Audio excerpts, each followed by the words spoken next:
Alright, and there we go. It should be live over here on YouTube. Welcome everybody to LiveStream. Hopefully you guys are enjoying your day. I know I am. I just got done watching the NASCAR Craftsman Truck Series race from the Talladega Superspeedway.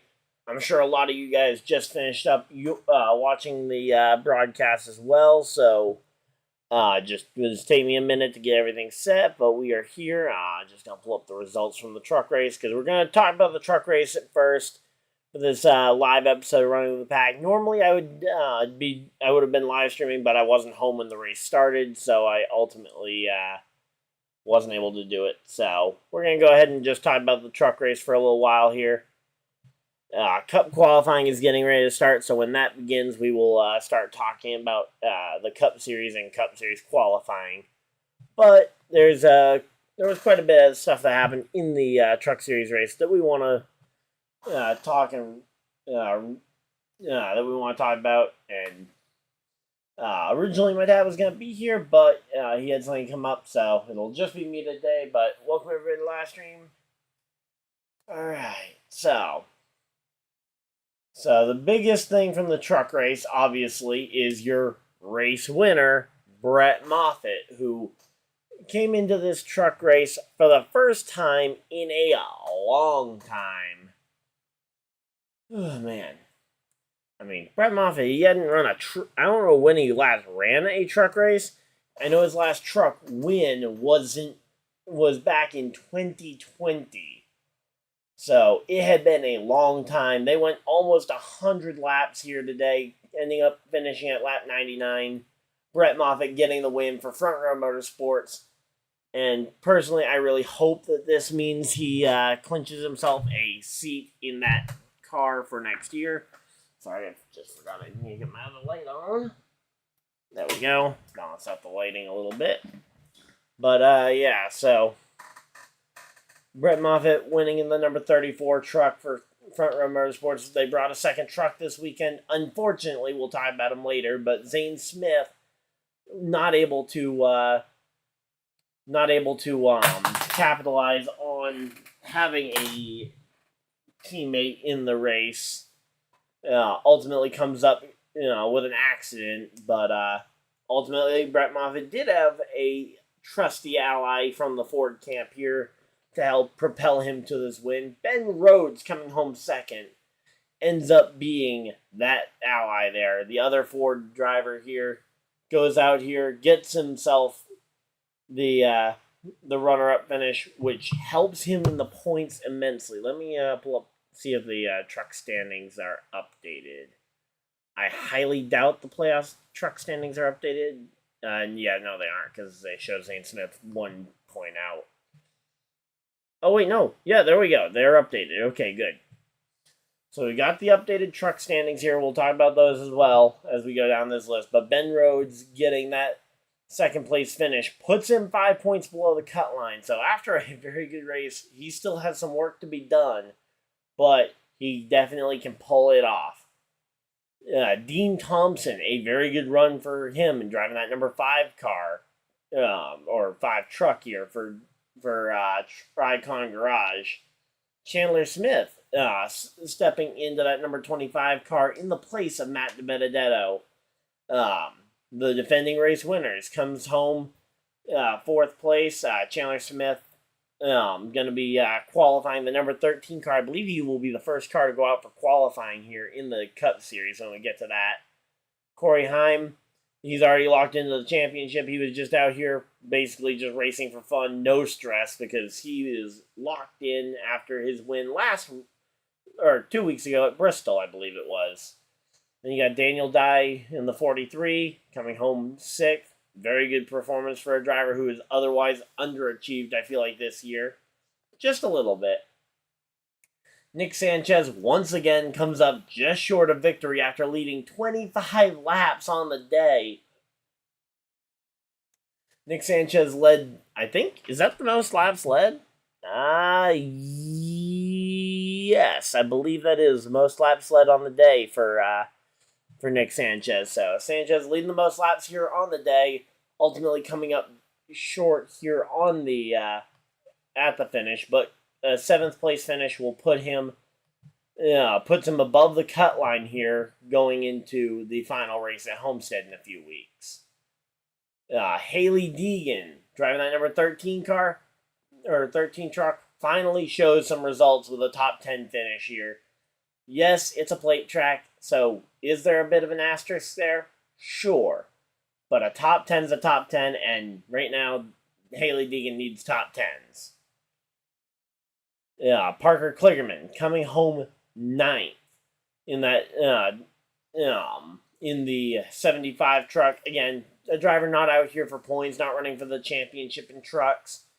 Honestly, I think he was just looking for a little bit of essentially relaxation here before he goes and tries to make his way into the Xfinity Series playoffs next week at the Charlotte Roval. I'll be there in person to watch him and cheering him on to hopefully make it to the next round of playoffs.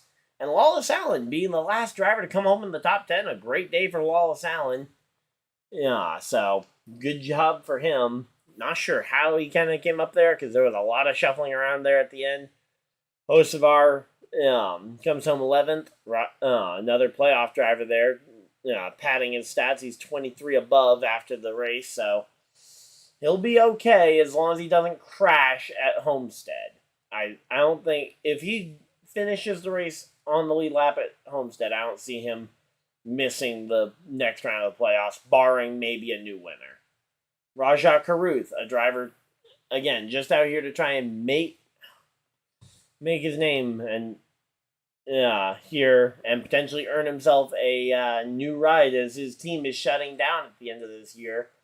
Comes home 12th. Speaking of drivers on that same team who their team is shutting down and needing to prove that they deserve another opportunity, Grant Enfinger absolutely should be another driver who should be getting another opportunity. I would say Xfinity Series for sure for Grant Enfinger. I'd like to see him.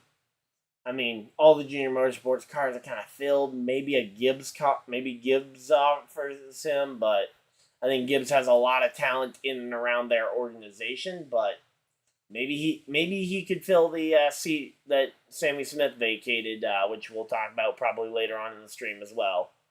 But Grant Enfinger should be in the Xfinity Series full-time next season or in another championship caliber truck. Maybe ThorSport goes and picks him up if they find themselves with an opening. Jack Wood also driving for a race team that may not be around in the same form. Kyle Busch Motorsports getting bought by Spire Motorsports. The future of all their drivers currently a little bit up in the air because we don't know how many trucks Spire will continue the program with, whether that will be a 1, 2, or 3 truck organization. My guess is that we will see at least 2 full-time trucks. Now, whether or not we already know Kyle Busch will be making at least 5 starts. He made that announcement earlier today in the press conference at Talladega. So, we know at least one of their trucks will be a rotational truck for Cup guys to make starts in. I'd like to see them have 2 full-time drivers and then potentially a 3rd all-star truck. But, again, we'll have to wait and see. Garrett Smithley in the O2 comes home 15th. Solid day for him. Brett Holmes coming home 16th, driving the number 32 truck.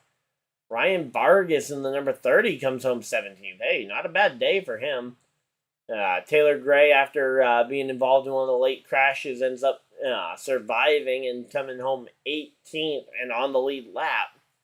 19th for Eckes, and Eckes being the last driver on the lead lap, driving the number 19 truck, finishing 19th. Jake Drew having an amazing day. I didn't really know much about him coming into today, but hey, he showed up, qualified 10th, and he ran almost every lap here, which is not something I can say about most of the rest of these drivers here. Ty Majeski, out with crashed out late, driving that number 98 truck, comes home 21st, and if he is now 19 below the cut line after that. Corey Roper got disqualified on the damaged vehicle policy late. Not really surprised. He had damage and the team just wasn't able to get it fixed in time. Colby Howard out in a similar accident in the same accident that took out Corey Roper. Matt Crafton already out the playoffs. Got eliminated at Kansas a couple weeks back. Just trying to find another win on his season, and ultimately not today. 24th for him.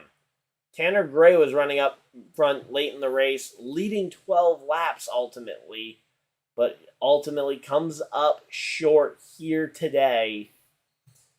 Comes home 25th after being involved in another one of those late accidents. Greg Van Alst also out in that same accident with Crafton and Tanner Gray. Jason M. White comes home 27th, actually still running at the finish. Okay, so he somehow managed to bring that car home. Bunch of laps down, about 11 laps down, but hey, he finished. Chase Purdy, the pole sitter, led the first, I think, 4 or 5 laps here at Talladega. Ultimately, comes home 28th after being involved in a late crash with Nick Sanchez, I believe it was. And then you had Jake Garcia, who had to start the race from the garage, which was very disheartening for a lot of us who root for the little guys, because he qualified 3rd with that car and ultimately wasn't able to really even have much of a chance to start the race. Tyler Hill, Bailey Curry, a couple of the other guys who were taken out early in wrecks. Zane Smith, with his multitude of issues, including he ended up accidentally hitting a crew member with his truck.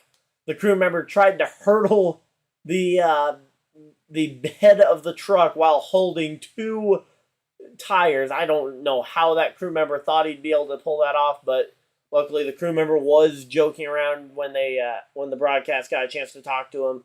Looked to be in good spirits, and again, looks to be A-okay after that. So we're glad to see that, but not a great day for Zane Smith, who is now a must-win at Homestead in a couple of weeks. Tyler Ankrum, 33rd place here.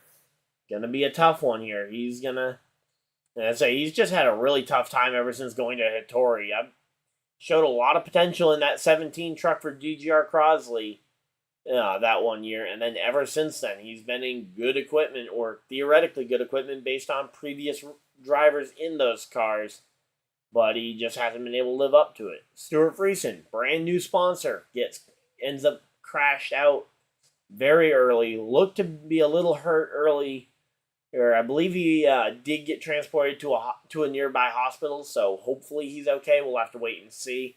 David Gilliland out in a wreck very early on. I believe he was in the same wreck with Friesen. And then Brian Duzat, the final driver who qualified for the race, ends up retiring on lap 5 due to handling concerns. So that's that's your breakdown. And we actually have on-track action over on the for NASCAR qualifying here. So let me go ahead and put in the earbud here and see if I can go ahead and get the broadcast up. That way I can talk to you guys about it. Let's see. Doing some live on the fly editing.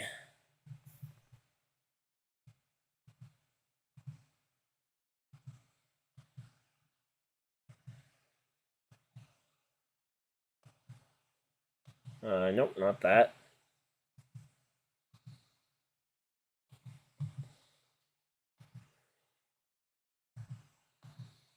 Okay, why is it not recognizing this as a window I can use?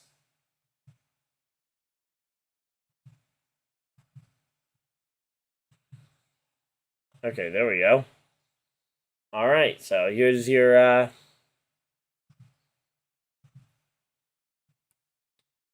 let me just try and see if I can get this a little better filtered out here.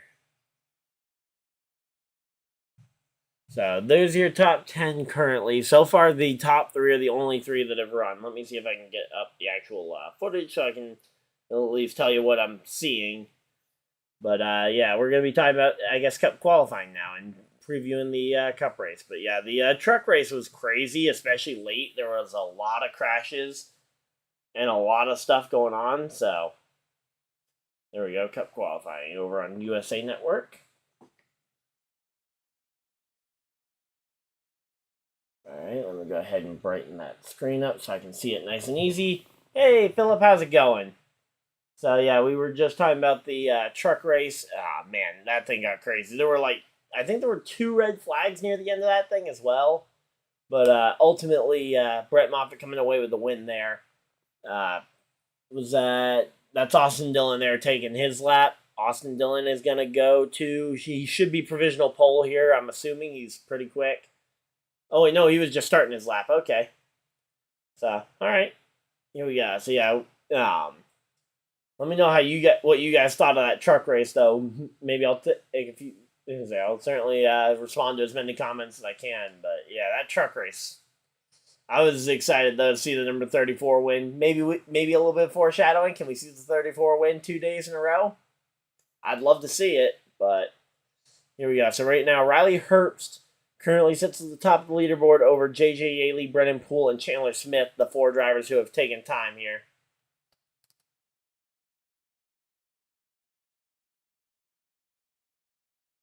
No, I think is the big one at Talladega and Trucks. Well, yeah, there were definitely, I think there were probably 2 candidates for big one of the race, and Austin Dillon comes up second to Riley Herbst here on speed after he goes and runs his qualifying run. Obviously showing the highlight from last year of his season where he ended up going and getting that win after the big phantom rain crash. No one saw the rain coming, and then all of a sudden, Austin Dillon ended up at the front of the field after last summer's Daytona race. Now, of course, Austin Dillon hoping he can find a win here before the season's out, but it'll be tough. He's not in the best equipment, and he's got a playoff driver here.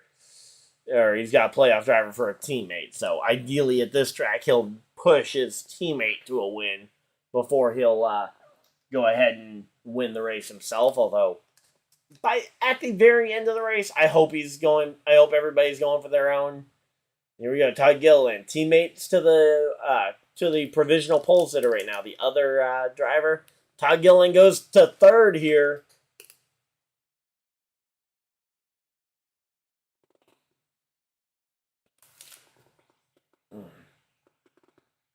So there we go.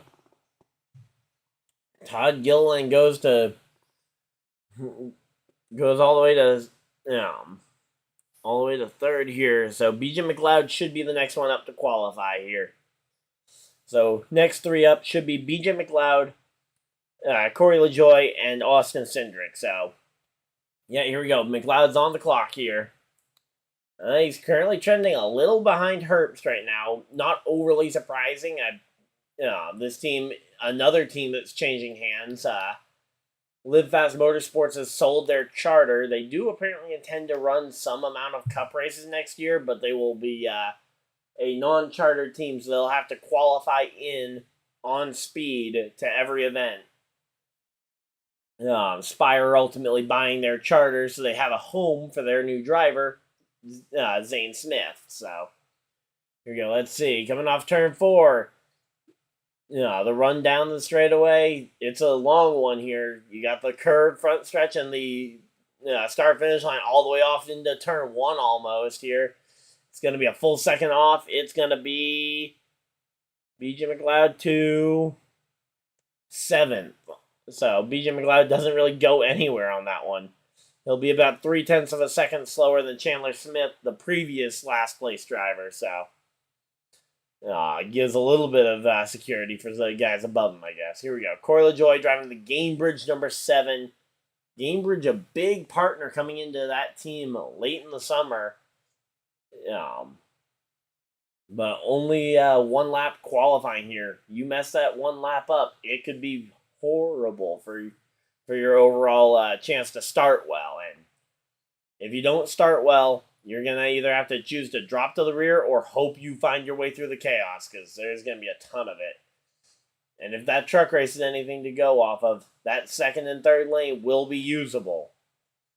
I thought there might have been a penalty coming for a couple of drivers late in that truck race for locking bumpers.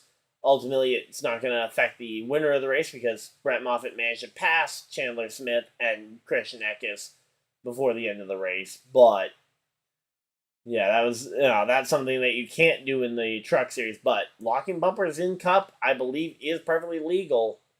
We'll have to see where's that going to put LaJoie. He only outdoes McLeod. So Corey LaJoie goes to 7th, beats McLeod by a 1/10 of a second here. So now here we go. Austin Cindric is coming up to start his lap. And that will say he'll be the 9th driver and Ty Gibbs will be 10th. So it's going to be a fun one here to see what happens.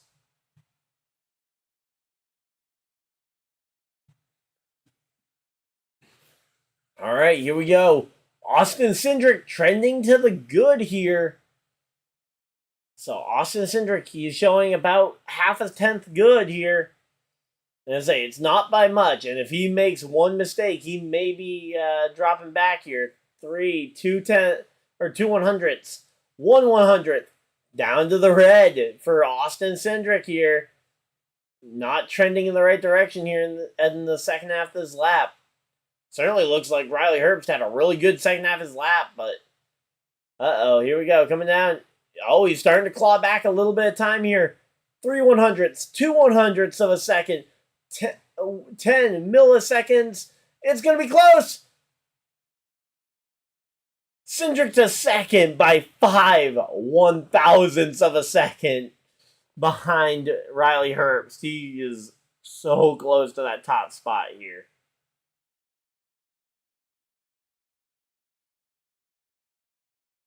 All right, here we go. So we got Ty Gibbs now. He is about to start his time. Yep, there we go. Ty Gibbs is on the clock. So Ty Gibbs getting ready for his qualifying run. This should be the first driver we see go jump right to the top of that board. I thought Cindric should also have had that kind of speed, but I don't know what happened to Cindric, but he didn't have that fire-off speed that I was expecting from a Penske car. And wow, Ty Gibbs does not have that speed either. Wow. I don't know what's going on here. But, yeah, he's currently trending 2 2/10ths of a second off of the race leader. That would provisionally put him 3rd, but it's going to be tough here. He might even lose out to Dillon here to see exactly where he ends up finishing. 4/10ths of a second. And Ty Gibbs to 5th here. He drops all the way to 5th place in qualifying so far. And BJ McLeod going to be the first driver to get bumped out here of the top 10, potentially. So, this is 2-round qualifying. So the top 10 drivers here in round 1 will get the opportunity to make a second run to try and go for it here. But, yeah, so ultimately, though, it's a pretty good... Again, these first 10 runners don't really mean a ton, but...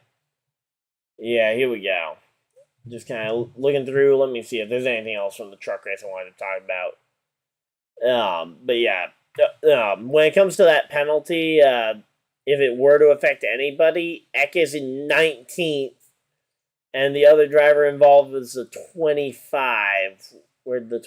So 25 and 4th. That would definitely promote a few guys, but I don't think it would significantly impact the end of the race. So I think NASCAR will ultimately look at it as a no call just because nothing happened. But yeah.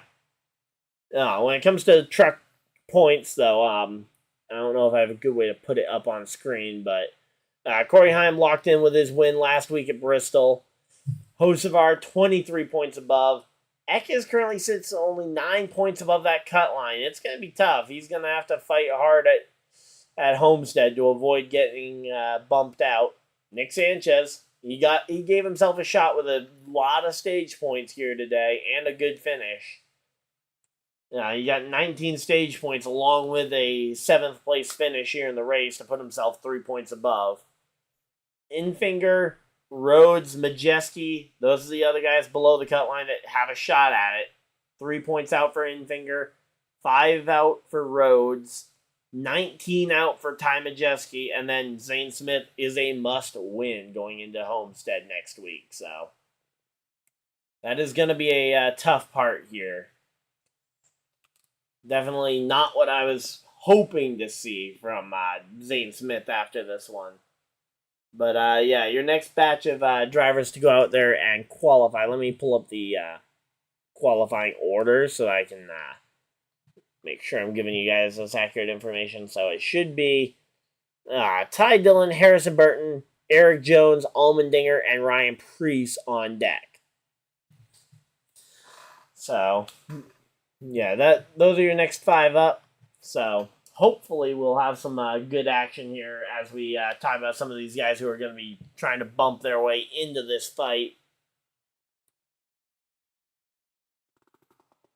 Oh, here we go.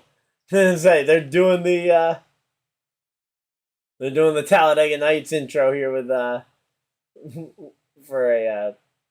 with both Ryan Preece and Chase Briscoe. So yeah, those two going full on with the Ricky Bobby and Cal Naughton Jr. Paint schemes. The exact sponsors, both Old Spice and Wonder Bread, coming out of nowhere here to sponsor these 2 race cars. And man, do they look beautiful. Let me see if I can get a picture to put up on the screen in case you guys haven't seen them yet.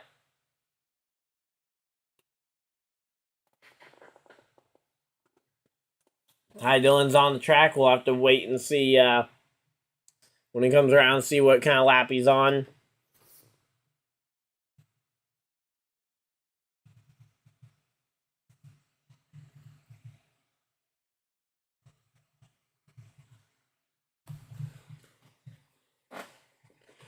Alright, here we go. Let's see. Save image. Alright, here we go. Add image.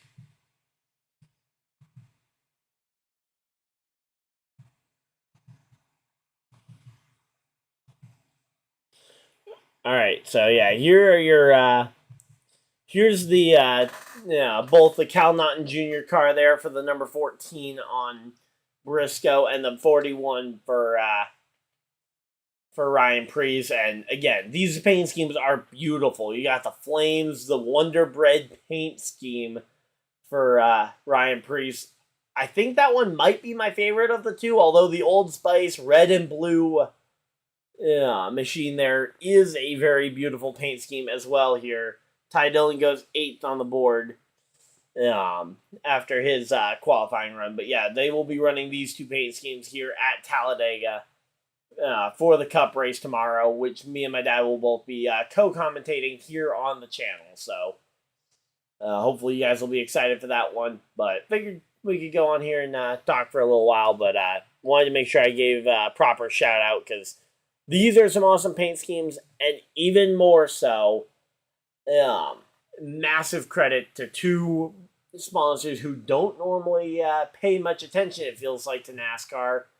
And I don't remember the last time I saw either one of those sponsor a race car, and now they're both sponsoring Stewart-Haas Fords this weekend.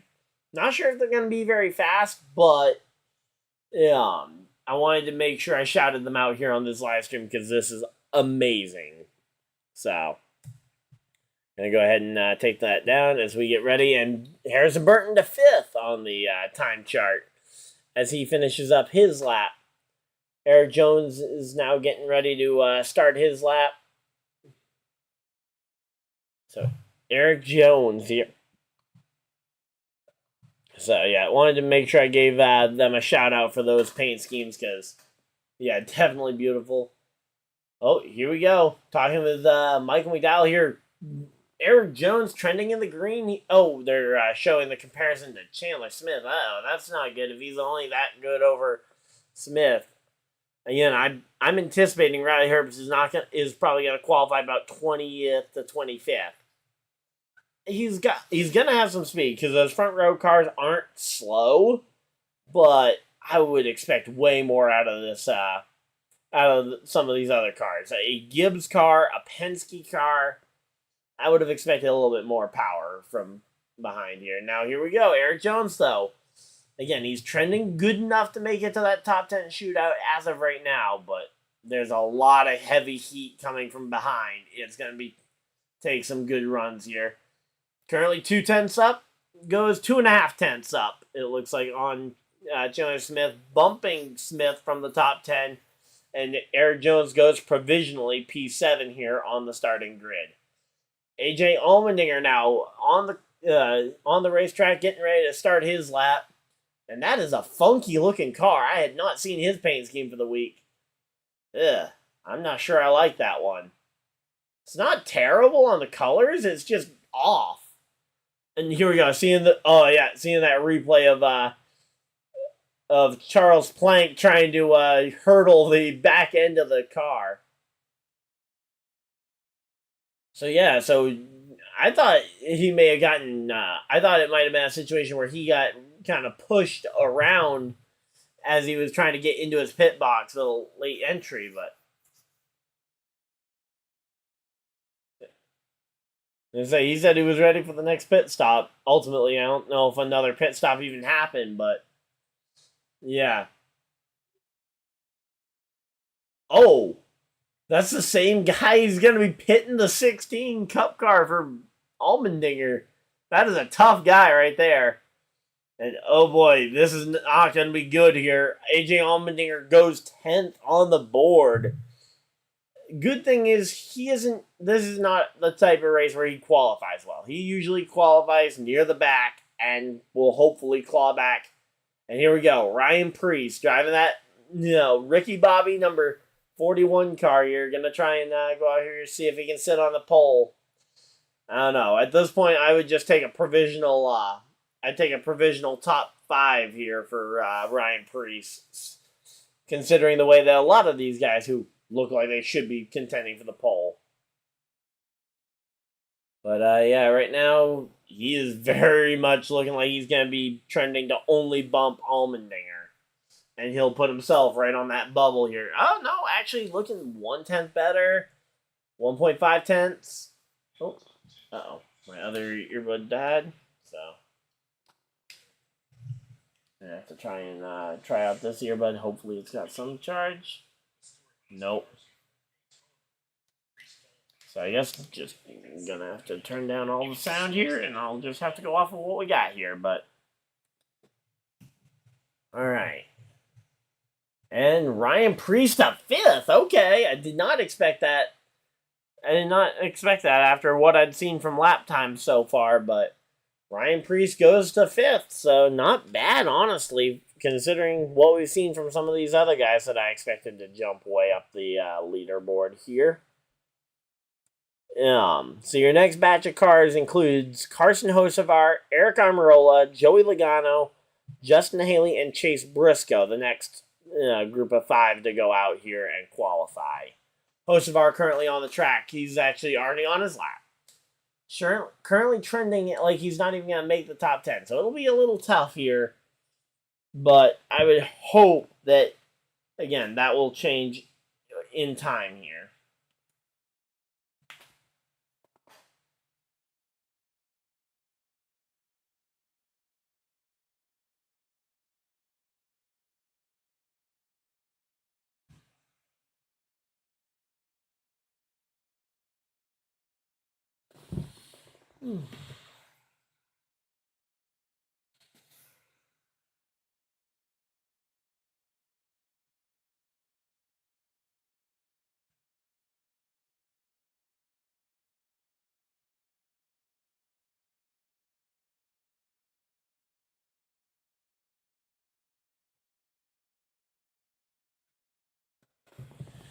Alright, so I did not expect this to be a full qualifying here, but let's see. Where did Hocevar end up going? Hocevar hasn't finished his... Hocevar pulled the car back down pit road, so he is not going to get a lap. Okay, Eric Almirola out on track, going to try and see what he can put down for a time, but Carson Hocevar pulls his car in, and because he started his lap, I believe that means he's going to forfeit any opportunity to try and qualify. He's going to be starting tail end of the field. So that's a little bit of a surprise there. Again, if he pulled it in before he started his lap, he could have pulled it on here. He could have pulled it back out later to try and go for another run with some fresh tires, but ultimately, no. And here we go. Aric Almirola trending very well here. Looking like maybe a third place here. Let's see. Oh, yeah, there we go. He goes to third on the leaderboard. And let's see. He goes 3 point, as he goes 3 point something above the cut line, or 0.3 above the cut line, roughly. But there we go. He's up there in third place. Those times, though, for Herbst and Cindric are starting to seem a little bit harder to touch here. And what are they focusing in on? Hard to tell without the let me see if I can get captions. There we go. And say, so I can maybe tell what the commentators are trying to point out there. But here we go. Oh, what? What's Joey Logano? Oh. Did I just completely ignore the fact that we have Logano qualifying already? I did not realize he was going to be qualifying this early. So, Joey Logano on track here. This should be a big measuring stick for the rest of the field. How Logano qualifies here, he should be pretty safely the pole sitter here when he goes and puts up his lap. I'll have to wait and see, but this is a car very capable of sitting on the pole as it stands right now. 0.4 up on the cut line here, and he goes third place? Are you kidding me? Still not able to crack those top two, but he's right there with the leaders. I thought that was going to be good enough for sure, but no, Logano comes up third. He's not even the best Penske car as of right now. But here we go. Here comes Kaulig Racing's third and final driver to try and qualify here. It's Justin Haley. So Justin Haley is on the attack here as he gets ready to go out here and try and qualify. He's the 19th car to try and take a lap. We're going to have to wait and see. It's not looking good right now, though, for Justin Haley. Let's see. Hey, Derek, how's it going? Hey, Eric. My day's going pretty good. Can't really complain. So hopefully you guys are enjoying it. Of course, if you guys are, hit the like button and subscribe if you guys are new. We do these, well, not this kind of live stream, but I do live streams pretty much every week. Usually covering the active NASCAR Cup, Truck, and Xfinity Series races throughout the year. I will be in Charlotte, so if the content's a little bit different or slower or faster throughout next weekend, that's why. I'm going to put together some kind of vlog for my Charlotte trip. I just don't know what it's going to look like right now, but here we go. Oh, and where did Justin Haley end up qualifying?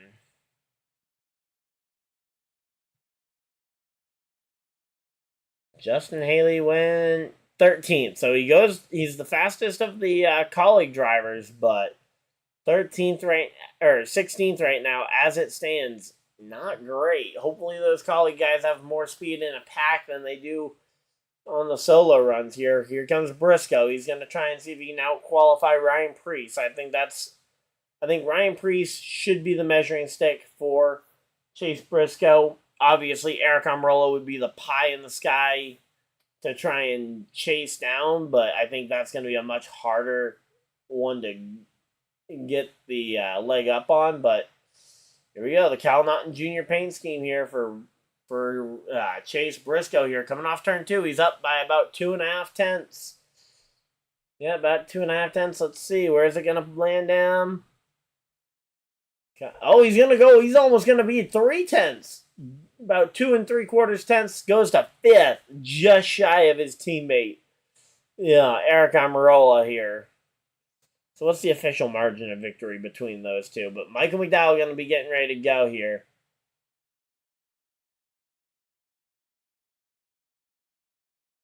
Let's see. All right, so he's about 1/10 off of it. That's between him and Austin Dillon. Okay, so he's about he's about 1/100th of a second off of Eric Almirola. They're really close between those two. So honestly, really good run for Chase Briscoe. Looking at those two, and we got other guys kind of just getting ready for their runs as the broadcast is going to go to commercial break. So I guess we can talk about some other news and notes from around the series. Also, let me know how you guys like these kind of podcast slash live stream type of episodes, because honestly, I enjoy live streaming. Honestly, maybe even more than videos, but I want to know that this is the kind of stuff you guys enjoy too. But right now, we're at 40 minutes, and it feels like almost no time's passed. So thank you guys for all 11 of you guys that have tuned in here today. But we're nowhere near finished. We got Cup qualifying is well underway. We're about half down, half to go. Mike McDowell, Suarez, Bowman, Stenhouse, and Harvick are the next 5 that will be up after they run their commercial break to pay for some of the broadcast. And, if you guys missed it, on Friday, I dropped what is probably going to stay the longest episode of Running with the Pack, or not Running with the Pack, but Fantasy Friday, at least for this season. Maybe ever, but yeah, I'm going to try and keep them under 43 minutes, but me and my dad were both on there talking with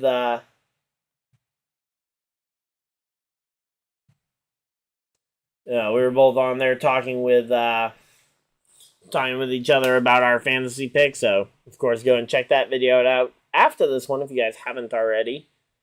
To go ahead and see what some of our picks look like here.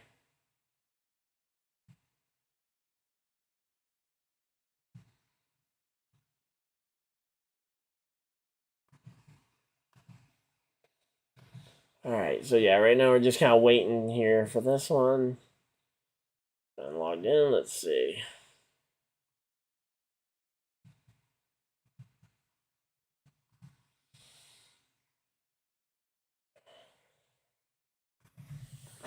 Alright, so here we go. Let's see what we got going on.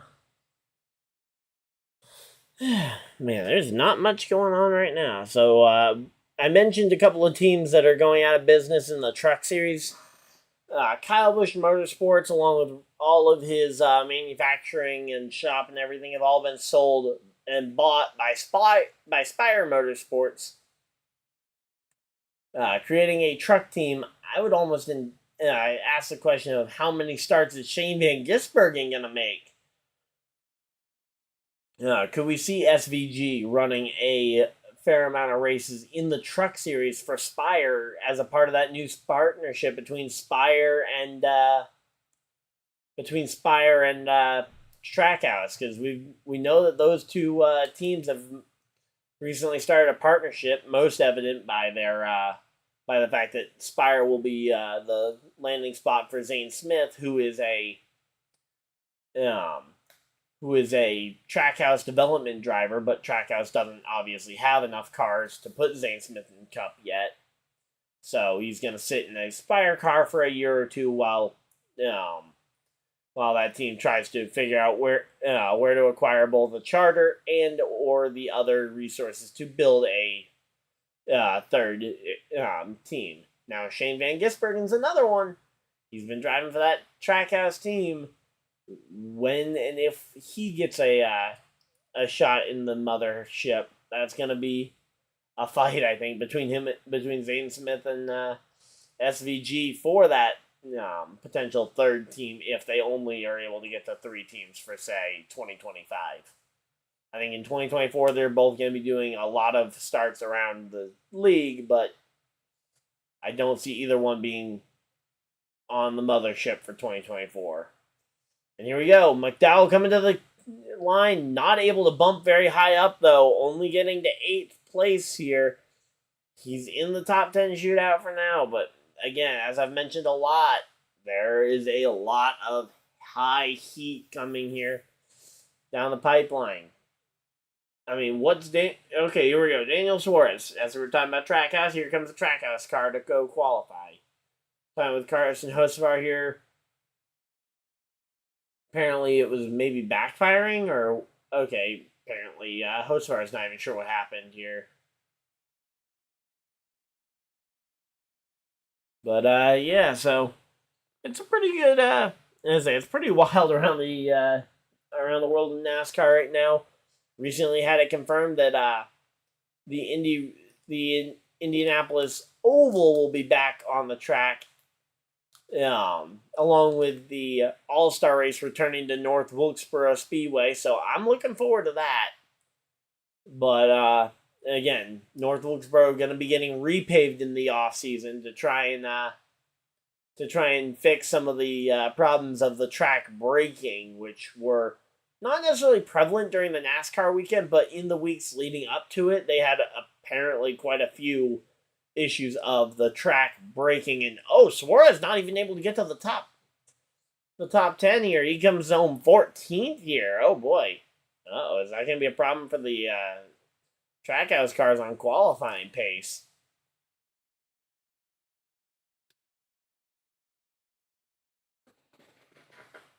It's going to be a long race, so they can definitely make up for a poor qualifying run. But man, Riley Herbst and Cindric's times are starting to look a lot more formidable. But again, with each passing moment, we keep seeing more and more talent and money out of these race teams. And here comes a Hendrick Motorsports Chevy. I don't think there's any way we see anything much more prepared for a qualifying run here than Bowman. And Bowman's not looking good. Oh boy. Alex Bowman is not looking good here in qualifying. He might bump his way into 10th, but that's about as far up as we expect him to go here. Oh, man, that is not good here. Alex Bowman goes to 10th, but only by a little bit here. He's good by about 1/1000th of a second. And here we go. Ricky Stenhouse Jr. He won the Daytona 500. Could he potentially go out here and get the pole for Talladega? It wouldn't be his first Talladega pole, as his first ever career win in the Cup Series came from a Talladega pole award here in 2017. So it could happen. We'll have to wait and see what his lap time is looking like, and it's not looking good already. He is not trending the best in terms of the lap time. Certainly could be just the fact that I don't know if the track should, in theory, be getting better and better, but so far these drivers are having a hard time keeping up with the speed that we saw very early on. I mean, Herbst was only like the second or third guy out. But yeah, up next though we got Harvick, Kyle Busch, Blaney, Larson, Reddick. I mean, we got some heavy hitters coming up very soon, so hopefully we can start to see some guys challenging here. Stenhouse goes 21st. He's going to be starting deep in the pack here on Sunday for the Yellowwood 500.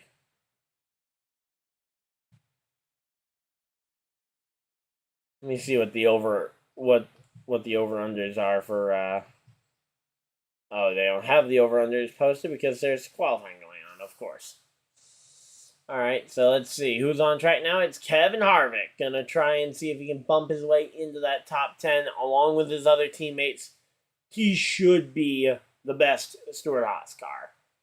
So I expect to see him maybe somewhere around Joey Logano, maybe a 10th or so off of Logano. But I expect him to be 4th is where I'm expecting to see Kevin Harvick end up here. And he's not looking great. He's about a 10th up right now on Bowman. 1/10 of a second up on Bowman. He needs to gain quite a bit on this run to the checkers here. 1.25, 1.1, 1.2. He's fluttering right around that 1.2 range here. 1.25. And it's going to be close, but he goes 6th place here. So 6th place for Harvick. I mean, hey, you know what? Very consistent for those Stewart-Haas cars. 4th, 5th, 6th. And then Ryan Preece currently holding on to that 10th spot for now, but how long will he hold it for? Here comes Kyle Busch to the front of the field, as he has had a rough go of it recently, and in terms of just trying to finish these races, but he has actually, correction.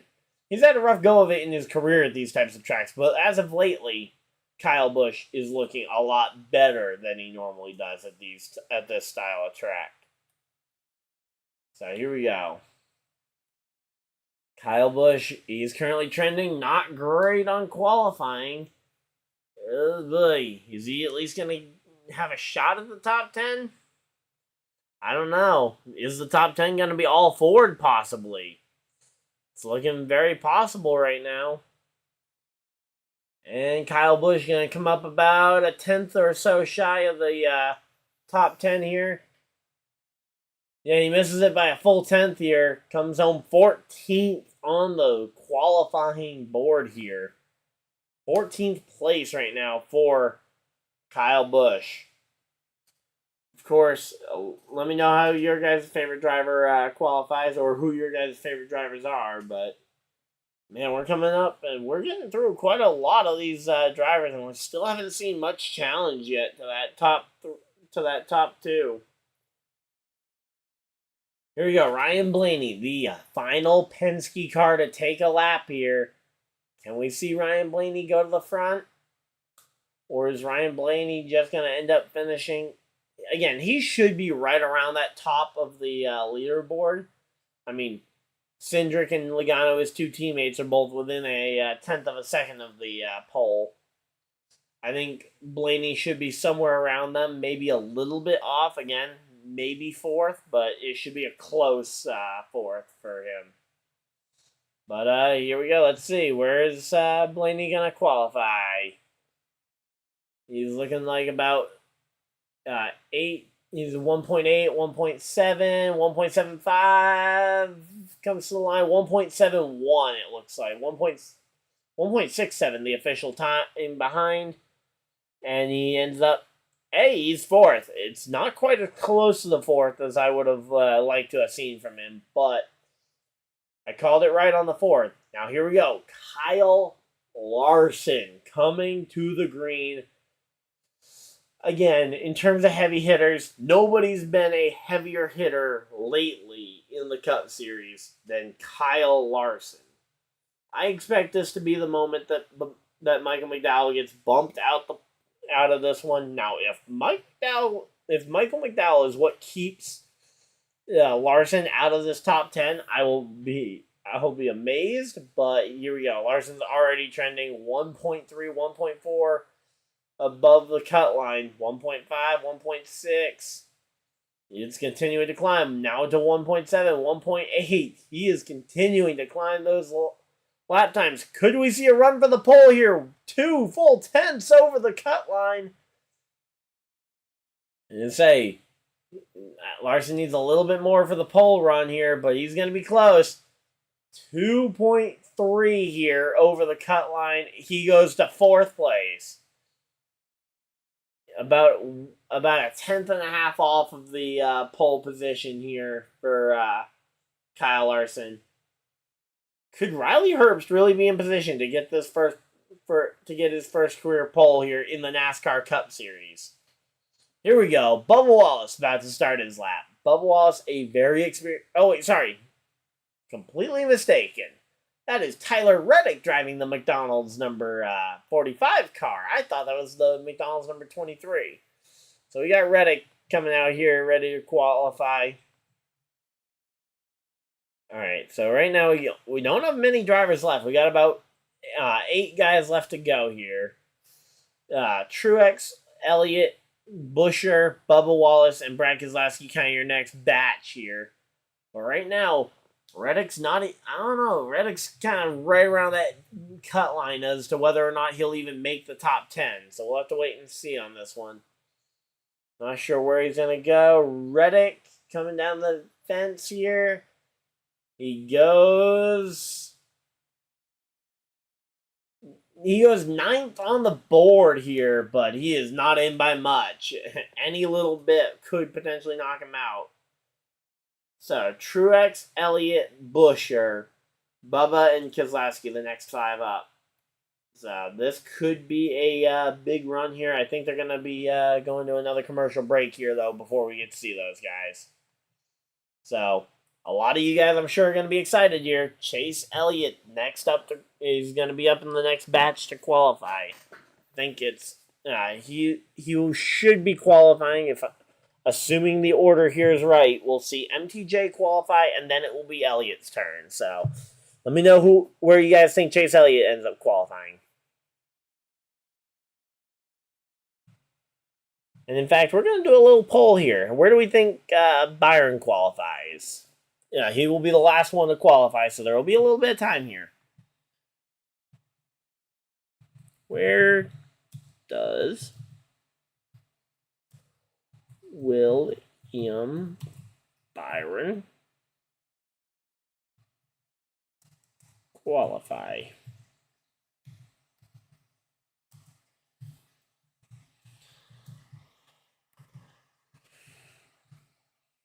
Just put a few ranges in here rather than obviously putting a few spots. So we think he finishes on the podium. So 1 through 3.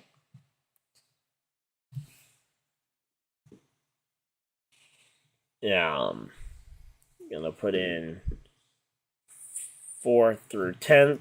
4th through 10th. I'll give some bigger ranges here because so far a lot of these guys have been a little bit surprising here with where they've been qualifying. Let's go ahead and put 11th through 15th. And 16th or worse. And I say, there's definitely a easier pick here. Because qualifying outside the top 15 is going to be somewhat, there's a lot more spots, but it's a lot harder to do it. Because there should be a lot of talent in that car, and that car is very good. So go ahead, let me know your guys' pick here. Where do you guys think William Byron qualifies? Again, he's the last driver to qualify, so we'll have a little bit of time here before William Byron ends up having to go and qualify here. I'm not sure who it is they're talking to right now on, or who they looked like they were talking to. They didn't even have the subtitles up, so maybe it wasn't them that was talking. They were just showing him someone doing a radio interview. So here we go.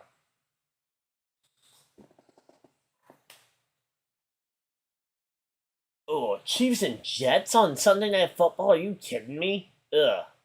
Well, hey, you know what? I know what the feature is going to be on Sunday. It's going to be us, hopefully.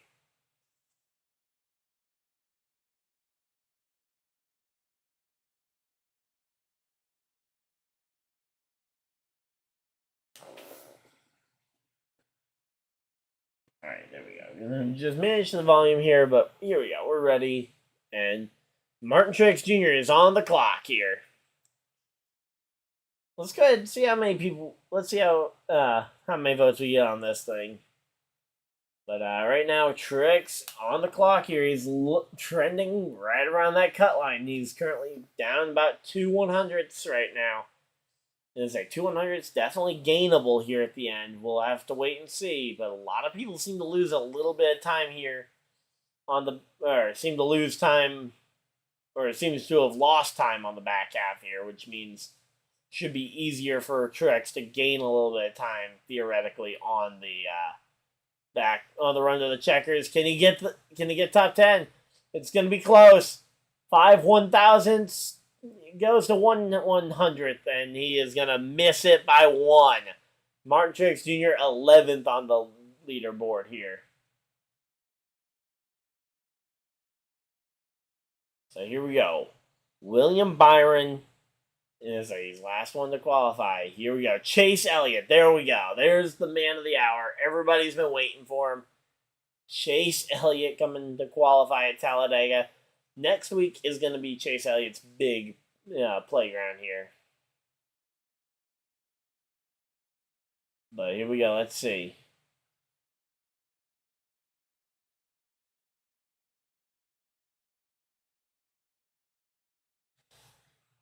All right, let's see. So Chase Elliott not trending well either. He's actually trending worse than Martin Truex Jr. just did.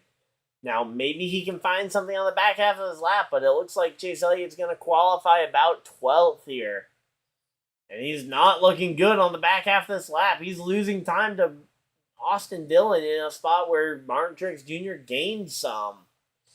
Coming down that run to the checkers here. This is where Truex lost his top 10 starting spot. And Elliott is going to come up short again here. He's going to be... 18th. Yikes. 18th place here in qualifying for Chase Elliott. Oof. That is rough for Chase Elliott. Goes to 18th. He does out-qualify my guy in Kyle Busch, so for those of you guys who want to see Chase Elliott at least out-qualify Kyle Busch, he does that. But here we go. Buescher, Bubba Wallace, Brad Keselowski, the next three.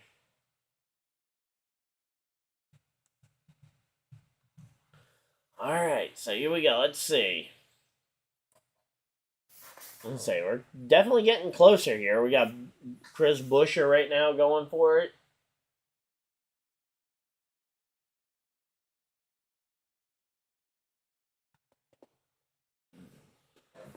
Alright, here we go.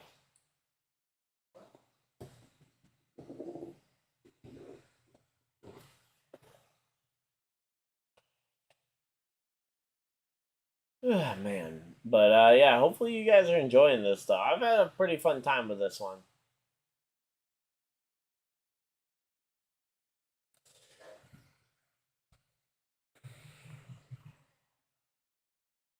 Oh, where did Buescher qualify? He qualifies 19th. He out-qualifies Kyle Busch, at least. Again, for a lot of you guys, I'm sure that's good enough, but I'm bummed to see that. I thought he was going to qualify better here. Now, here's Bubba. I thought he was qualifying earlier. Now we got Bubba on the track. Let's see. Bubba Wallace going to try and qualify well here. He's got a lot of speed here. He's trending to the good. We are seeing some green here as he's going down the back straightaway. Got about 100th here. 2 100ths. He's climbing. Bubba Wallace gonna make it to that top 10. Can he go? How high can he go? 7 100ths of a second. 8 100ths of a second. Up to 9. 1/10 of a second up right now for Bubba Wallace. Coming to the checkers here. 1.2. 0.12. See, it's going to be 6th place for Bubba. 6th place for Bubba Wallace here. And I believe that will start clinching some drivers in, actually. Let's see. 1, 2, 3, 4, 5. So, as of right now, everybody but Bubba, everybody above Bubba is locked in. So, Herbst will be running for the pole. Cindric, Logano, Larson, Blaney will all be running again for the pole position in a few minutes. So, that's going to be a big one here as we get ready to go.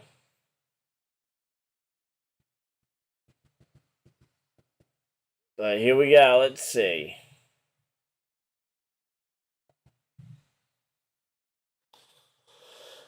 Here we go. So here we go. Keselowski down the back straightaway. He's trending to the good. He might say, can he bump Bubba and lock himself in, or will he lock Bubba in? That's going to be the big one.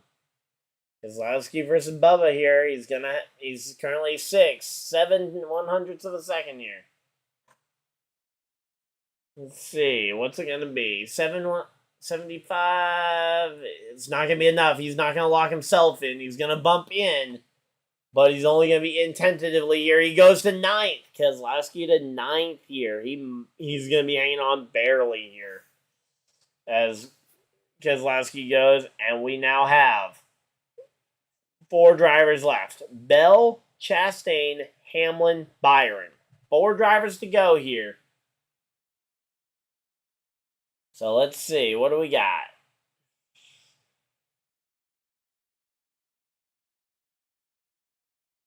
I don't understand. I say, is Riley Herbst really that good, or were track conditions just that much better earlier?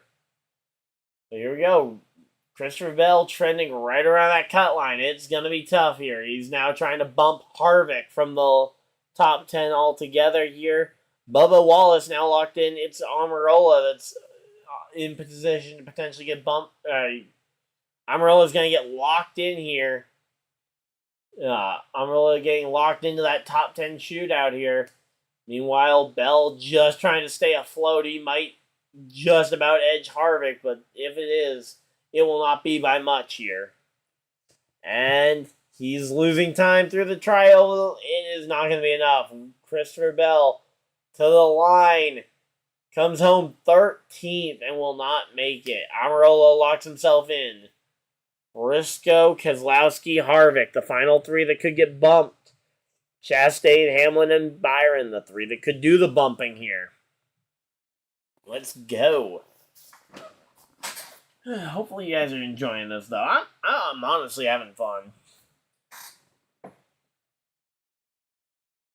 So I think we've talked about most of the major news stories from around it. Rumors have it that potentially the Charlotte Roval might not come back next year, which would be a major disappointment in my eyes, considering I think it's probably the second best road course it has been ever since it was added. Now, obviously, when it was added, it was only one of 3, but now it's been one of very many road courses, and I think it still holds up as second, maybe third best, depending on how you rate Road America and Sonoma. But honestly, I would say Charlotte Road Course probably better than one or both of those. Now, granted, both of those hit areas that aren't Charlotte Motor Speedway, but I think maybe you ditch a Richmond date, bring the Milwaukee Mile back. That's your way to give something for the Road America fans. And, what on earth happened to Chastain? 30th place for Ross Chastain. That locks in Chase Briscoe. Now we got Keselowski and Harvick, the last 2 that could get bumped, the last 2 that could get locked in here. And it's Hamlin on the clock here, going to try and bump him out of position here. So we got Denny Hamlin and we got William Byron here getting ready to qualify. It's going to be tight. If Riley Herbst ends up being the top driver here from qualifying round 1, I will be amazed. But, yeah, here we go. Let's see. I hate this in-car camera. I will say that much. They're choosing the worst time to show everybody the in-car components. You could have done that for, Riley Herbst earlier on when nobody really cared. I mean, granted, it looks like people should have cared more, but you could have done it when you could have gone on board with Todd Gilliland very early in the day when nobody really knew what the results were going to be. Not as Hamlin comes home 11th here on the speed chart, not on the second to last runner, as now it's Harvick versus Byron. Harvick and Byron, the last guy to get locked in versus the last guy to potentially bump him out. William Byron winning at Texas a week ago. He is already advanced. He can sleep easy this week and next. There is no worry in the world right now for William Byron. He's out here to just kind of clinch these playoff points from the stage wins and the race win. Those are the 2 things he's looking for right now. And William Byron barely scraping ahead right now of Kevin Harvick. 2 100ths of a second. 3 100ths of a second. He's trending good. Can he maintain this? 4 100ths of a second here. He's looking very good. I think he can do it. He's losing time through the tri-oval. Down to 3. Down to 2. And William Byron gets it by about 1/100th of a second and barely bumps his way into the top 10. And William Byron takes it from Kevin Harvick. Harvick will not get to run for the pole. William Byron will be running for the pole position here. He comes home 10th right now. So he's guaranteed a top 10 starting spot. We just don't know where inside the top 10 he'll qualify. So Riley Herbst looking surprisingly competitive. We'll have to wait and see how he is in his second run. Because track conditions are going to be a bit different here. So Riley Herbst in the 36. Cindric in the 2, going to be able to run for the pole. That's a surprise. Logano being third. I don't think anyone's overly surprised about that one. Larson, Blaney, not really surprised at any of the Penske Fords being in here. Then you've got Bubba Wallace, Amarola, Briscoe, and Keselowski, and William Byron that are going to be fighting it out for this pole position here in about 5-10 minutes. All right, so here we go. So William Byron, he's going to qualify somewhere between 1st and 10th here. So we're going to have to wait and see where that ends up being. Let me see. Are they going to open up the racing picks? No. What about F1? Where's F1 racing next? That's the results from Japan. They race in Qatar next week at 1 p.m. I will not be able to watch it, unfortunately. I'll be at the race. United States Grand Prix overlaps with Homestead. Are you kidding me? Come on. Mexican Grand Prix overlaps in Martinsville.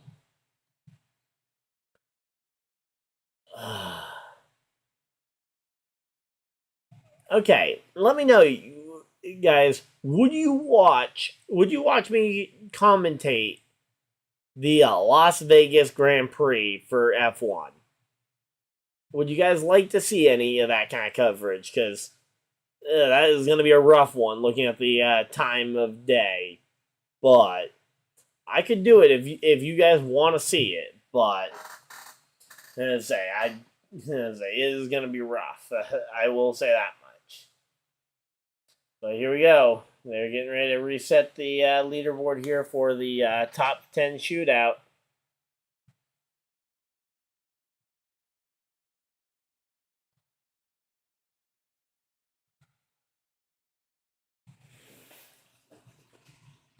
All right, here we go. Let's go ahead and get the leaderboard covered up here.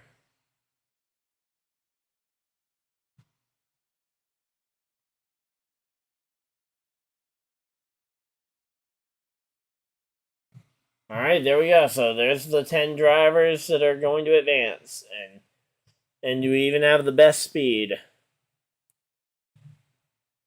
All right, let's go. Honestly, I might see. Let me see if I can go ahead and... I'm going to try... Let me just name this queue real quick. I'm going to try something, so... I'm going to slide me over a little bit here, because I don't really need all that space on one side here.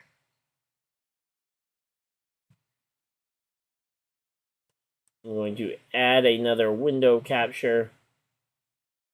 As I say, again, you guys can see a little bit on the fly editing here, because I want to show off a little bit, and I want to see what I can do here. Nope, not that. But Talladega, it's going to be...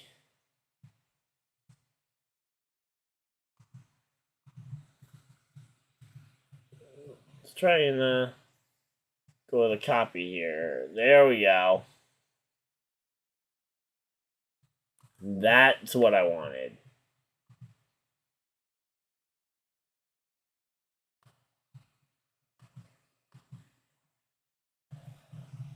And I say, these Penske cars definitely are, should be considered the class of the field here.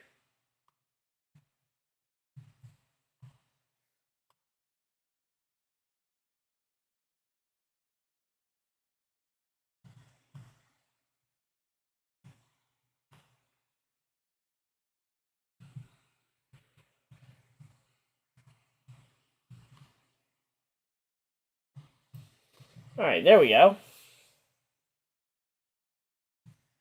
So we went and stretched it a little bit. We'll see how it ends up looking as it goes and gets it in there. That way you guys can see the times, but it's not completely tiny for you guys either. So hopefully that looks good. I don't know.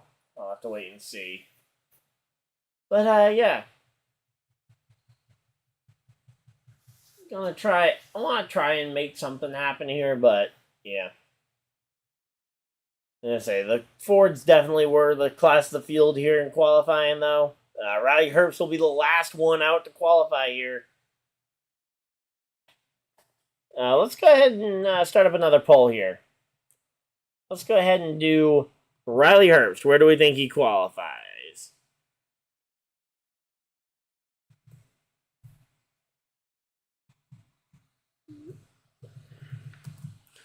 Will Riley Herbst qualify?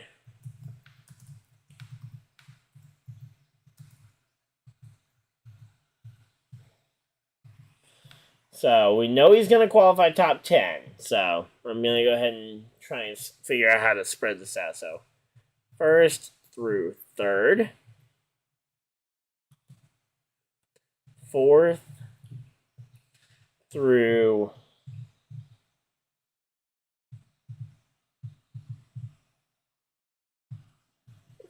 sixth,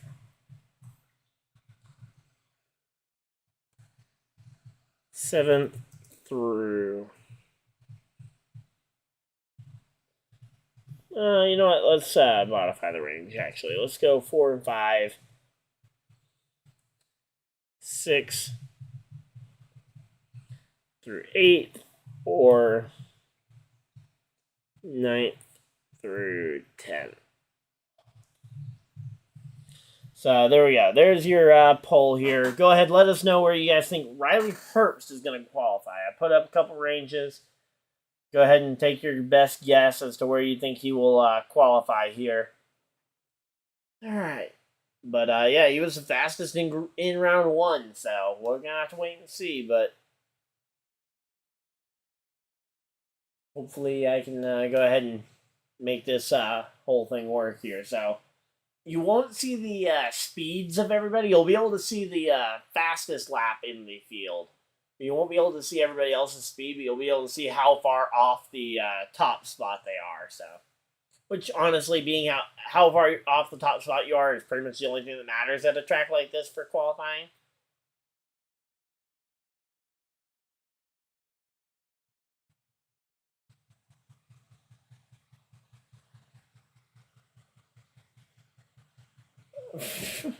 They're commentating a relay race in the infield right now. Are you kidding me? Come on.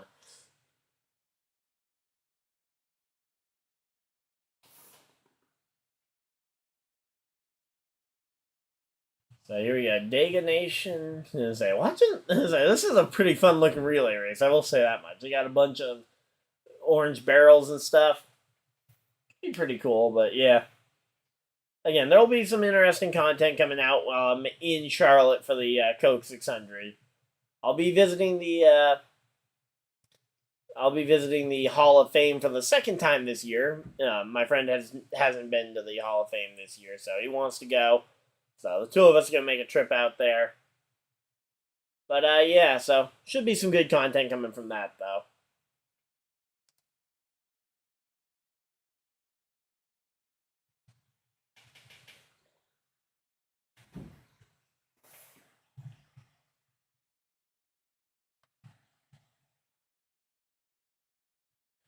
Alright, here we go.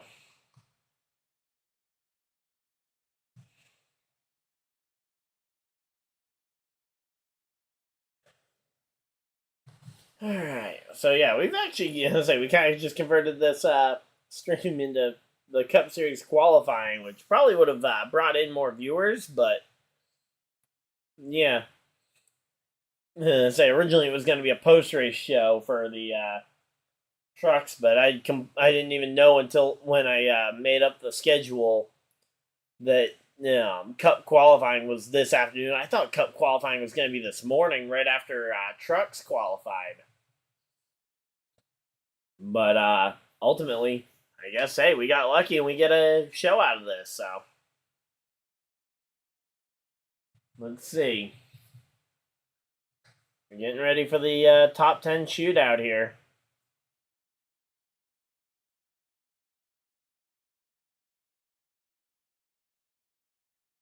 So this top 10 shootout should be a pretty good one, though. I mean, we got a lot of names people wouldn't have expected in the top 10.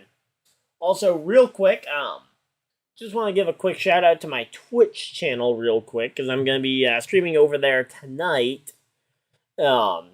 The Saturday Skirmish Week 2 will be happening there tonight.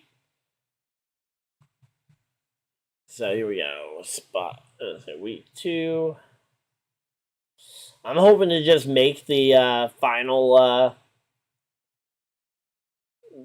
I'm hoping to just make the top cut this week, because last week I did not end up doing it. So just going to quickly link my Twitch in the chat. Go ahead and follow over there if you guys want to see some video game gameplay from me. Obviously, not for everybody, but for those of you guys who are interested, I'll be doing that tonight over on Twitch around 8:30. So, yeah, we get a group of people together and we do a game and we do a tournament every Saturday night. So. Oh, and are they picking... Oh, they're converting the field over from the first game they're doing to what looks like maybe a water balloon toss? Come on. I'm wishing I had gone to this race. That looks like a ton of fun on the infield.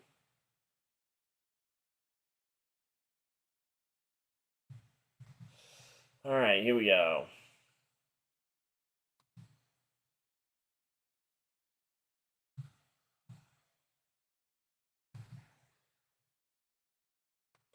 All right, and William Byron's on track. Or is that a replay? William Byron's on track. He's going to go first. All right, so William Byron first up here. And say he's sneaked into this round. So William Byron, Keselowski, and Briscoe, the first 3 to go out. Everybody's guaranteed top 10 here.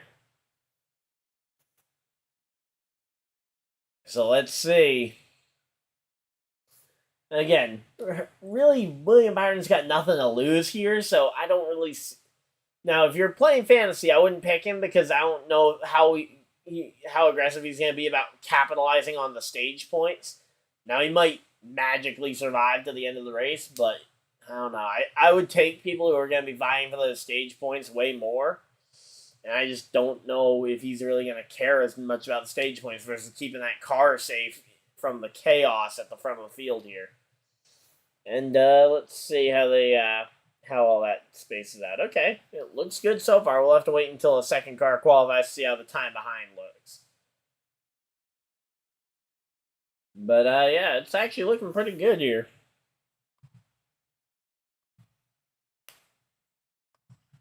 All right, so here we go.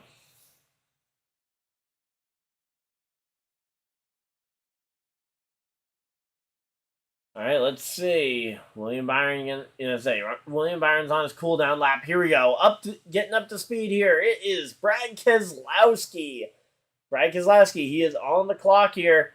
Currently trending a little bit better than William Byron. Can he go ahead and could he potentially be the pole sitter here for Roush? Again, Roush. The last time I think Roush sat on a pole was that Talladega race for for Ricky Stenhouse way back. There. So here we go. He's looking, yeah, he's trending up by a 10th here over William Byron. So looks like William Byron might have just been playing it very safe here and trying not to ruin the car, but I don't know. Brad is last. Oh, wow. Okay, that was a little jarring seeing William Byron all of a sudden there on the inside. He was below the WL line, so it shouldn't have been too big, but just the camera angle is really bad there for the startle. But here we go. Over one and a half set. Over 1.5 tenths up, so Keselowski goes to the top, and let's see. All right, yeah, that's perfect there. There we go. I'm going to go ahead and move myself a little bit more centered over there. But, yeah, so for qualifying, I think this layout works great, so there we go. All right, let's see. Can Chase Briscoe, again, we're only comparing to the pole here. So can Briscoe fight his way up there for the pole position here, driving that Cal Naughton Jr. paint scheme? Let's see. He's showing in the green. He's up by 2/100ths of a second here. He's up by 3/100ths of a second. No, he's actually stalls out at about 27 1,000ths here. He's a little slower. He's dropping speed down to 1.5 or down to 15 1,000ths of a second, and he's gaining a little bit here at the end, and he will be on the provisional pole, up by 3/100ths of a second. Chase Briscoe to the top of the leaderboard. It was not by much. I thought when he started to drop there off of turn 4, he was dropping a couple of hundredths there, and I thought he was going to run out of hundredths before the end here. So here we go. Let's see. Eric Almirola versus Chase Briscoe here. These are two Stewart-Haas cars. Let's see. Where can they go out here and qualify? Almirola trending about 18 1,000ths of a second above. 19, 20, 21. How high can he go? Stalls out around 21, 22-ish. Starting to drop down here. 10, 9, 8 1,000ths of a second here off this one. He stabilizes though at about 8. Now 5, 2, 1. He's in the red. Eric Almirola trending about 1. He might be green. It's gonna be close. Coming to the checkers. He gets it by 9 1,000ths of a second. I thought he had lost it there coming down the straight, but man, Eric Almirola gets it by the narrowest of margins. We'll have to see what happens here with Bubba Wallace. He's the lone Toyota here in the top 10 shootout. Bubba Wallace, the only Toyota he will be the top Toyota qualifier. Let's see. So Bubba Wallace running about 40 100ths off. He's not going to be a contender for the pole here, I don't think. And I say 8, 9, 1/10 of a second. He's a full 10th off. I don't know. Well, he might be at the bottom of the barrel right now. Yeah, he's gonna go out here and qualify, and he's gonna end up going 1.7 or 7. Is he gonna be 2/10ths down here? He is 2/10ths of a second behind the field here as he crosses the line. And he comes home 5th, but that is a very weak 5th attempt here. So we'll have to wait and see if where that's gonna ultimately land him. But it's not gonna land him anywhere good, that's for sure.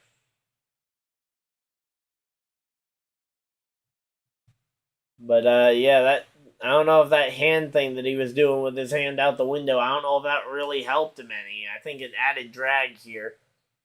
So 5 qualifiers down, 5 to go. The time to beat currently, or the speed to beat, is 181 mile-an-hour lap average here around Talladega. We got Cindric, Larson, Blaney, Logano, and Riley Herbst still to qualify. Do we think Riley Herbst can repeat his performance here?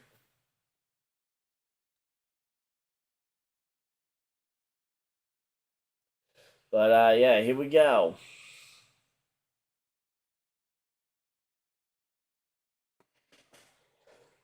Oh, man.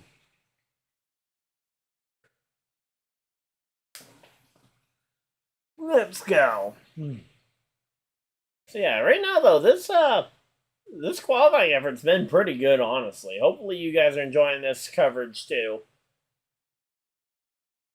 Let's see. Well, let's talk about the cut line, even though we're not on cut weekend here. Here, I'm going to go ahead and open link in a new tab. Or not new tab, but new window. All right. So William Byron obviously locked in. He won Texas last week. He's guaranteed through. Denny Hamlin, plus 37. He is pretty safe. He just needs to avoid a catastrophe this weekend at Talladega. Chris Buescher, he's on pace for a good race here. He had a good race at Texas last week. He could be around an 8 contender here. The Gibbs cars are going to need to rely on each other's help here, especially Bell and Truex to work together to try and elevate themselves up the standings. They are currently 19 and 20 points respectively, matching their car numbers. So Bell up by 20, Truex up by 19 on the cut line. That's kind of funny. Luckily for this next driver, he's not his car number of points above the cut line. Ross Chastain is 12 points above the cut line in P6. P7, you've got Brad Keselowski. Yeah, he's currently 8 points above the cut line. Kyle Larson only 2 points above the cut line after his crash early last week at Texas, or his late crash. His late crash at Texas. Early in the round, he has time to recover, but it is not a comfortable bubble right now. Bubba Wallace and Tyler Reddick, 2 and 3 points out respectively. Bubba Wallace putting together a great start to the round at Texas. So here we go. Or after Texas. So he hopefully can put together a good Talladega, and then it will come down to the Roval for Bubba. Reddick, I think he's looking more to the Roval. If he can stay about this close going into the Roval, maybe he'll have a shot. The problem is Larson's very good at the Roval, so. Then you got Ryan Blaney, 11 points back. He needs some points today to put himself in the conversation at Charlotte. I think he could do it, but again, Charlotte is going to be a big question mark. And then Kyle Busch needs a ton of points. He needs a very good run here at Talladega. Minus 17 points currently. He needs a big run to put himself back in contention. All right, and here we go. Ryan Blaney is on the clock. Let's see. Ryan Blaney has started his qualifying attempt as they come back from commercial break, and I don't know. The track conditions don't seem to be getting much better. Amarola Briscoe front row. That could be an interesting combo here. We're going to have to wait and see, but Ryan Blaney currently 2 tenths down. There's no way he claws this one back. He will be dead last. Something's wrong here with this 12 car. Let's see. And 6th place for Blaney. 2.5 tenths off the pole. So 2.5 tenths off the pole. So here we go. Coming to the green, it'll be Larson now. So Kyle Larson, the last Chevy driver here to go ahead and qualify. Going to try and at the very least be the best Chevy. And he's actually, there we go. He's trending really good on Amarola right now. But there's a lot of track at Talladega for that to be gained or lost here. And it's starting to tank here as he goes off of turn 2. 40, 30, 25, 10, or 25 1,000ths, and he is losing it all. He's in the red. Kyle Larson has hit the red, and he is tanking hard here. He is taking on a ton of water, more than the Broncos' defense was on Sunday. But here we go. 85 1,000ths of a second. He's starting to claw some of it back here, but it's not going to be enough. He's going to come up short. It's going to be about half a tenth here, a little under half a tenth for 3 100ths of a second, 2 100ths of a second, 3 100ths of a second. It's the final result there for Larson. Third place. Yeah, 31 1,000ths of a second off the pole. So, very close. I would say, honestly, pretty close qualifying here. Let's go ahead and see, can Joey Logano go out here and possibly find something to do here? Let's see. Joey Logano, he started off good, but man, everybody, you got to get to this back straightaway because Amarola had a great run off of 2, and that's where he gained a lot of his time on Larson there. And there we go, Joey Logano hits the red going down the back straightaway. He is no longer in position for the pole position now. Could he gain it back here? Maybe, but he is losing a lot of time here. 91 thousandths of a second, 80, 70, 60, 55, 50, 45, 40, 35. He's trying. It's going to be close. It's going to be close. 3, 4 1,000ths of a second off. Joey Logano comes up second. So Joey Logano, as of right now, looks like he will start outside front row. We got 2 drivers left to go.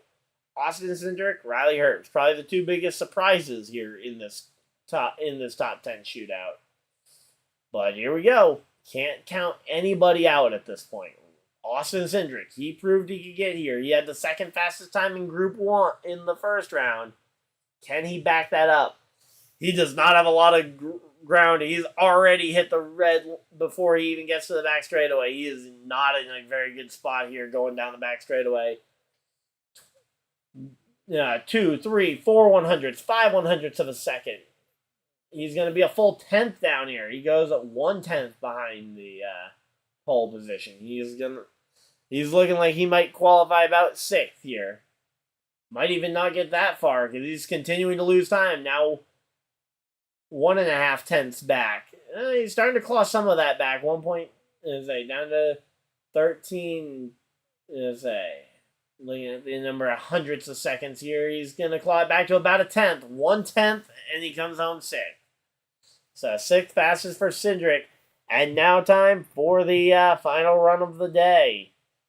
It will be Riley Herbst. Where will he qualify? Seems like we're somewhere between 4th and 8th here is where we think he'll qualify. But we'll have to wait and see here. Riley Herbst driving for Front Row Motorsports. Can he get Front Row Motorsports on the front row? Let's see. He's looking okay, but he is not looking nearly as good as any of the other drivers who have tried to beat Amarola. He's already in the red before he gets off of turn 2. I think Amarola feels pretty safe. I think he just said, I think I just watched they just showed him. I think he just said he's got it. And here we go. 7, he's down 8 100ths of a second, 9 100ths of a second. A full 10th of a second now down for Herbst. It's going to be hard to claw that much back here.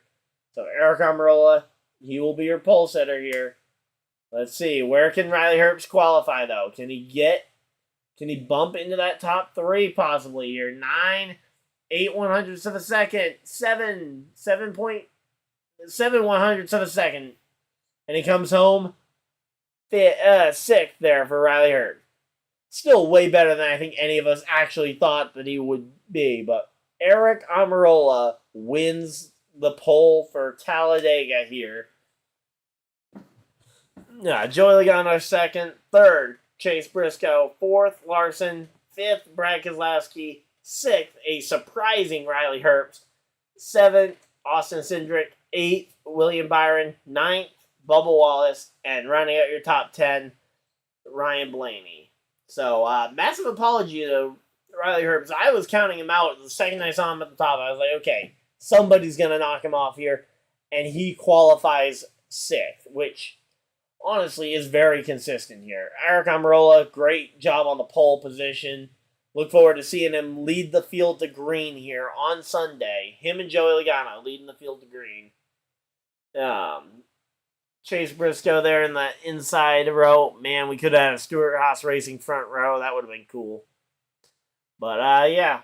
Ultimately, though, Eric Almirola, fastest guy in Alabama today. So, I think that's going to pretty much wrap up our show here, though, from Talladega. So, let me just go ahead and flip back to here. But, yeah, they're going to go through the starting grid, so we'll go ahead and talk about it, too. So, we already talked about the top 10. So, Harvick and Hamlin will be sharing row 6. Row 7 will be shared by Reddick and Austin Dillon, former RCR teammates. I did not get a chance to see the next row, but row 9, McDowell and Gilliland, the other two front row cars there. I guess we're just going to talk about some highlights here. Kyle Busch will be sharing a row with Eric Jones in 13th here. And Chastain will be starting in row 16, the worst qualified of the playoff drivers. And Carson Hocevar starting on the back row here with BJ McLeod after not being able to submit a time. So, there we go. That's it for their broadcast of the qualifying. We're going to just have a few final thoughts here as well, and we'll wrap this one up. Thank you guys for everybody that's tuned in throughout this stream. I know we weren't originally planning on doing a full qualifying broadcast, but that's what it ended up turning into, so hopefully you guys enjoyed. My pick for the win tomorrow, I'm gonna stick with it. I'm calling it. I saw the speed out of the front row cars. Call me super biased. I'm gonna be rooting for, and I think Mike McDowell realistically can get this one done. He may not have shown all the speed. Riley Herbst looked a lot better in that car, but I think front row cars might have a shot at it. Realistically, though, I think my actual pick for the win, probably Brad Keselowski. I think those RFK cars are way too fast here. So, the RFK, Brad Keselowski, I see them getting this win here tomorrow. That's my real pick. I was kind of joking with the Michael McDowell thing, but I would love to see it. And I could realistically see it, but my official pick will be Brad Keselowski winning this race. So, hopefully you guys enjoyed. If you guys did, leave a like on the video. Subscribe if you guys are new, so you guys don't miss any future videos. Live streams.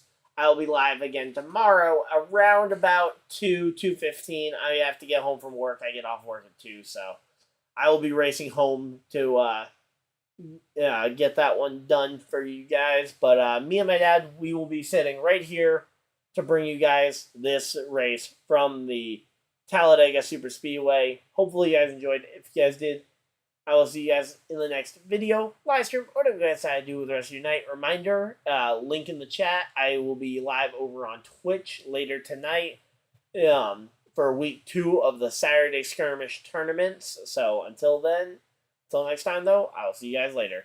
Goodbye! Oh man, that one hurt.